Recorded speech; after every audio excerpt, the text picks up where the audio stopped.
ಬೇಸಿಗೆ ಕಾಲಕ್ಕೆ ದೇಹನ ತಂಪೋಡೋಂತ ಸಂಜೀವಿನಿ ಈ ಬಾರ್ಲಿ. ಇದು ನೋಡೋದಕ್ಕೆ ಎಷ್ಟು ಕಲರ್ಫುಲ್ ಆಗಿದೆಯೋ ಟೇಸ್ಟ್ ಕೂಡ ಅಷ್ಟೇ ಚೆನ್ನಾಗಿರುತ್ತೆ, ಹೆಲ್ತ್ಗೂ ಕೂಡ ಅಷ್ಟೇ ಒಳ್ಳೆಯದು. ಚಿಕ್ಕ ಮಕ್ಕಳು ಕೂಡ ಇಷ್ಟಪಟ್ಟು ಕುಡಿತಾರೆ. ಈ ಧಾನ್ಯದ ಉಪಯೋಗ ಹಾಗೂ ಬಾರ್ಲಿ ಗಂಜಿ ಈಸಿಯಾಗಿ ಹೇಗೆ ಮಾಡೋದು ಈ ವಿಡಿಯೋದಲ್ಲಿ ನೋಡೋಣ.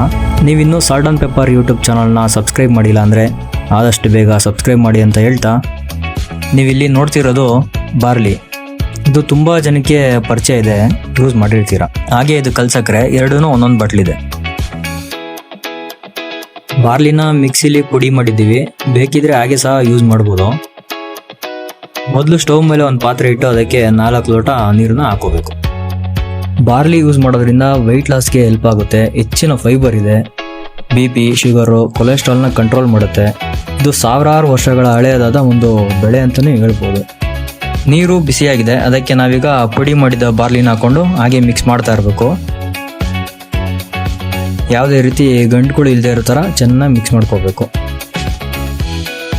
ಈಗ ಬಾರ್ಲಿ ಕುದೀತಾ ಇದೆ, ಅದಕ್ಕೆ ನಾವು ಕಲ್ಸಕ್ರೆನ ಹಾಕೋತಿದ್ದೀವಿ.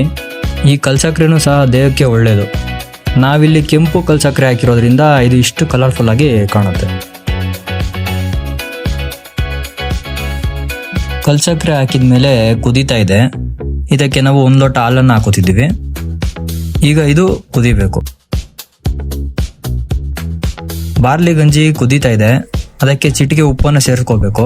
ಯಾವುದೇ ಅಡುಗೆಗೆ ಚಿಟಿಕೆ ಉಪ್ಪು ಹಾಕಿದ್ರೆ ಟೇಸ್ಟು ಚೆನ್ನಾಗಿರುತ್ತೆ.